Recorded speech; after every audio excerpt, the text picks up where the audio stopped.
All right, section 7.2 is the inverse trigonometric functions continued. So just looking at some more examples and scenarios involving these inverse trig functions. First example, we're going to find the exact value of the following compositions of functions. Remember, always start on the inside, work your way out. So we have cosine of sine inverse of -1/3. Now remember, when you have an inverse trig function, that represents some angle. So if you want to remind yourself, this represents some theta. And another way of writing theta equals sine inverse of -1/3 is that sine of theta equals -1/3. Now remember, our restriction for sine inverse is between -pi/2 and pi/2. So since this value of sine of the angle is negative, then that means we're in quadrant 4. And basically what this problem is asking us to do is to find cosine of that exact angle theta. So let's draw a triangle. Let's make sure we put it in quadrant 4 so we can solve the problem. So here's my x-axis, here's my y-axis.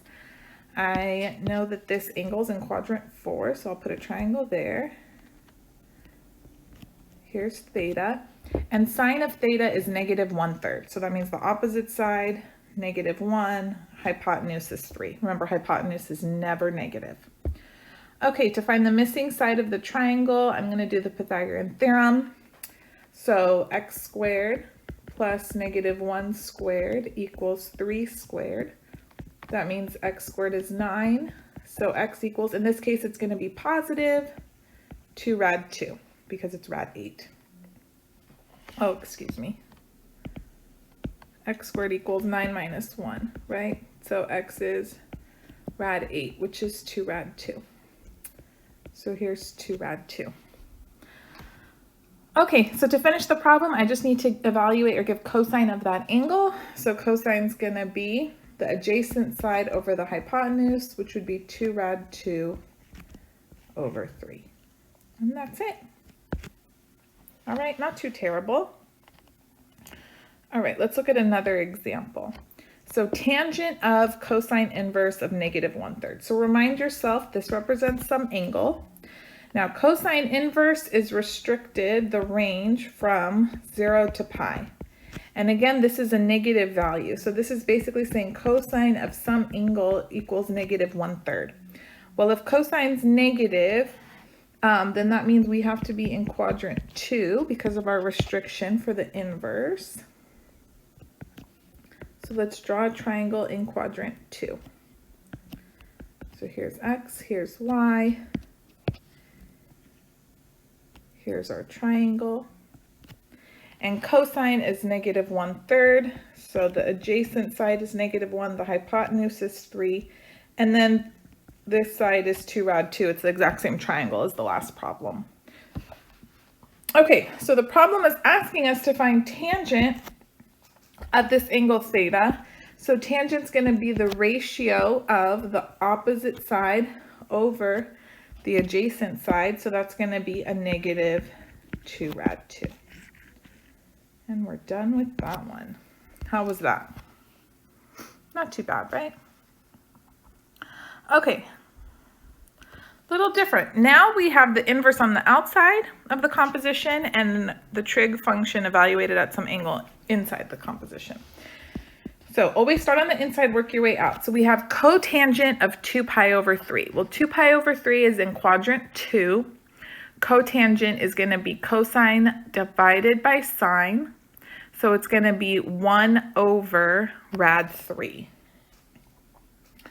So this is going to be 1 over rad 3, and it's negative because we're in quadrant 2. So we have tan inverse of -1 over rad 3, or -rad 3 over 3. It doesn't really matter. Now I have to give tan inverse or determine what angle has a tangent of -1 over rad 3. But remember, tan inverse is restricted between -pi/2 and pi/2.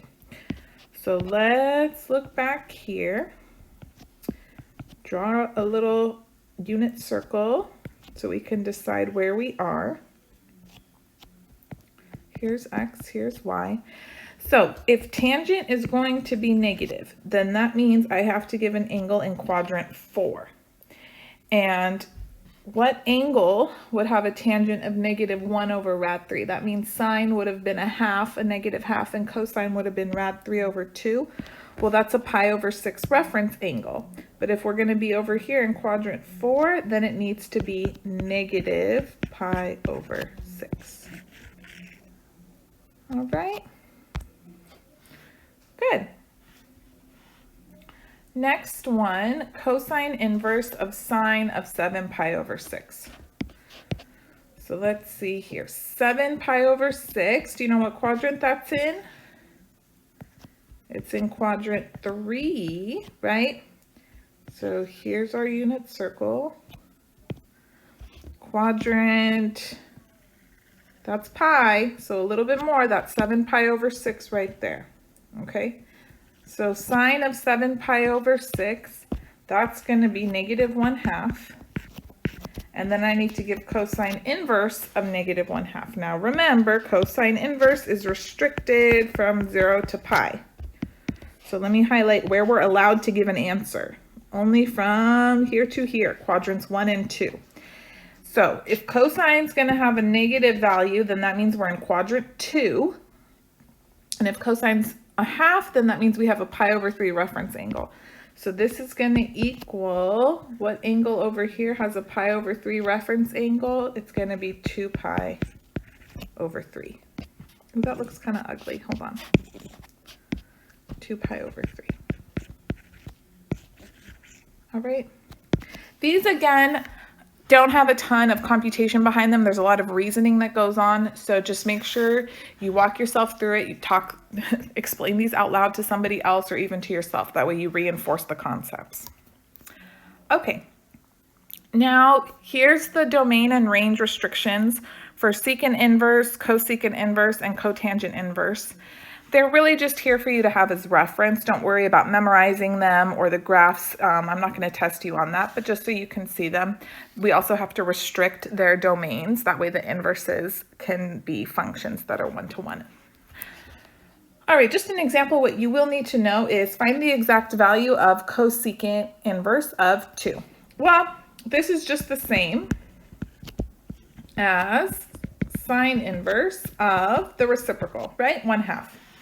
And sine inverse, I know that's restricted between negative pi over 2 and pi over 2. So when is sine equal to 1/2 on that interval? At pi over 6. Okay, so just with those reciprocal functions, you can just take the reciprocal of the argument and proceed from there.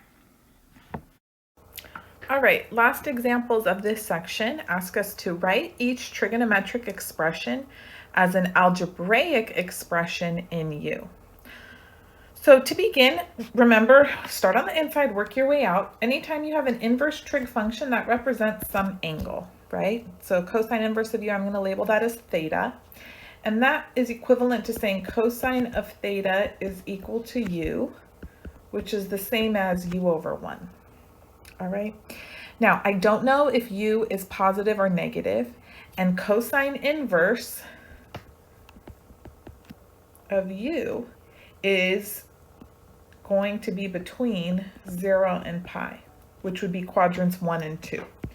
So when I draw this triangle, I have the possibility of either drawing it in quadrant 1 or in quadrant 2. I'm just going to draw it in quadrant 1 for now, and then we'll talk about how to proceed. Okay, so I'm going to draw a triangle and label this theta. And then notice here, cosine of theta is equal to U over 1. So that's the ratio of the adjacent side over the hypotenuse. Now, can I figure out what that missing side is? Well, I could if I just use the Pythagorean theorem, right?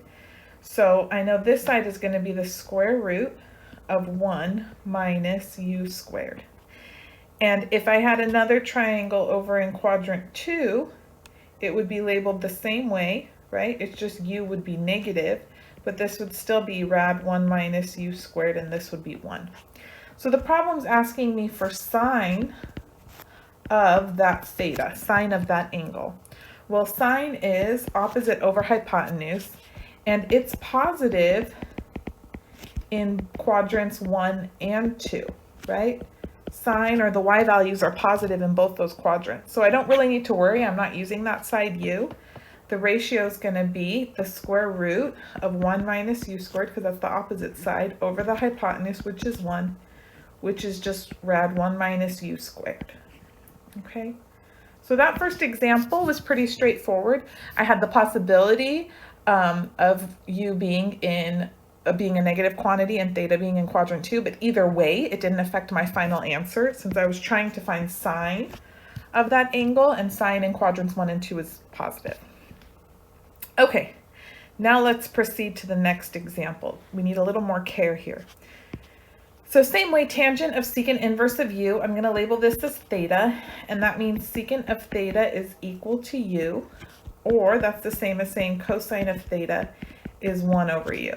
So again, I could be in quadrants 1 or 2, I'm not entirely sure. So let's draw our triangle. I'll first draw it in quadrant 1 to label the sides.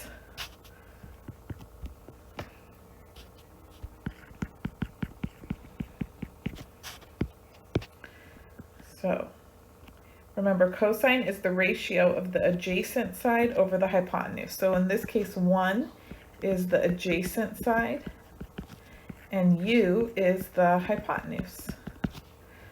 So here's the adjacent side, here's the hypotenuse, and this time this is going to be rad u squared minus 1, right? Now I'll just draw another triangle over here in quadrant 2, because remember, that's an option, we're not sure. Now let's see, if I take tangent of that angle theta, if it's in quadrant 1, opposite over adjacent, it's going to be positive rad u squared minus 1. But if we're in quadrant 2, this would be negative 1, and this would be rad u squared minus 1. So tangent would be negative, and I have no way of knowing with the information given to me. So I have both possibilities, plus or minus rad u squared minus 1. Okay, and another way you might see this written is absolute value of rad u squared minus 1, because it means the same thing. Remember, when you drop the absolute value, you end up writing plus or minus in front of the quantity instead. So if you're checking the back of the book and the answer has those absolute value bars around the final ratio, that's because it's accounting for the positive and the negative options. All right, so that concludes section 7.2. Be sure to comment, like, and subscribe, and stay tuned for more videos.